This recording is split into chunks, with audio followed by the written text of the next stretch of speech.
یو د اغی خزی عبادت د سر نه په بره نه خیجی چې هغه د خاون نافرمانه وي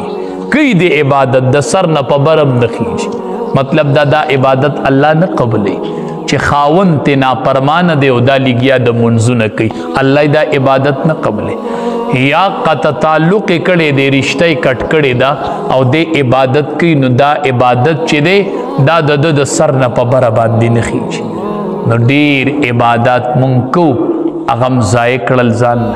ډیر عبادت خلق کی منځونه کوي خو اغم ضایع کړل چې مون لمونږ رازو همون خدا تمي چې د جمع مانزه ته حاضر شو یو منس په 25 یا په 29 درجه باندې دي تاسو مر لوی خبره مون خو بدی بنیاد حاضری کو چې مون دې سر اړو بره د سر نه په برم ونه خېجنه 29 درجه چرته لاړې 25 شرط لاړې حدیث مبارک کے راضی چې د جمعې په ورځ سړی مانځل راشي په وخت باندې جمعات ته حاضری وکي او دې منځ وکي او دې ایس لغو عمل اونکي نو دا یو منځ د بلې جمعې پورې د ټولو ګناهونو کفاره شو چې دا یو منځ وکي چې مون د سړي قبلیږي نه هغه به د ګناهونو کفاره څنګه شي نو به هر صورت د مسلمان نوم چې دی دا د سلامتیا دی دا د امن دی مسلمان چې کم ځای کې وي نو دی به د امن او د سلامتیا تعلیم ورکوي او د امن او د سلامتیا تعلیم به عام کیږي په معاشره کې چې مونږ سلام عام کو بنیادی خبره چې مونږ یو بل لمخې لورځو چې السلام علیکم بل وی وعلیکم السلام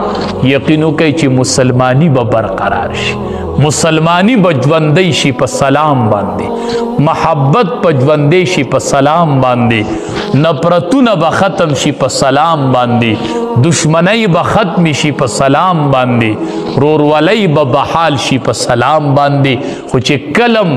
یو بل مخې لورځو السلام علیکم یا خپل کور ته داخل شو نو السلام علیکم کور ته داخليږي سلام ورچوا لار کې چاله مخلم ورزي نو واي السلام علیکم نو چې معاشره کې سلام عام شي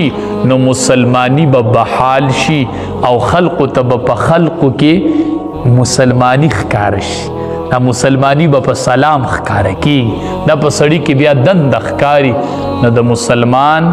شان دادی چې د لاس او د جبې نه بچاته تکلیف نه دخل النار د جهنم ته لاړ دا نبی علیہ السلام فرمای دا څومره وزنی خبره ده دا څومره د وزن خبره ده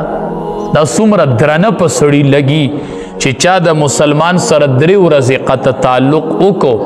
3 ورځو نه سیوا شو په قطع تعلق شروع د دوران کې مړ شو دخل النار جهنم ته داخل شو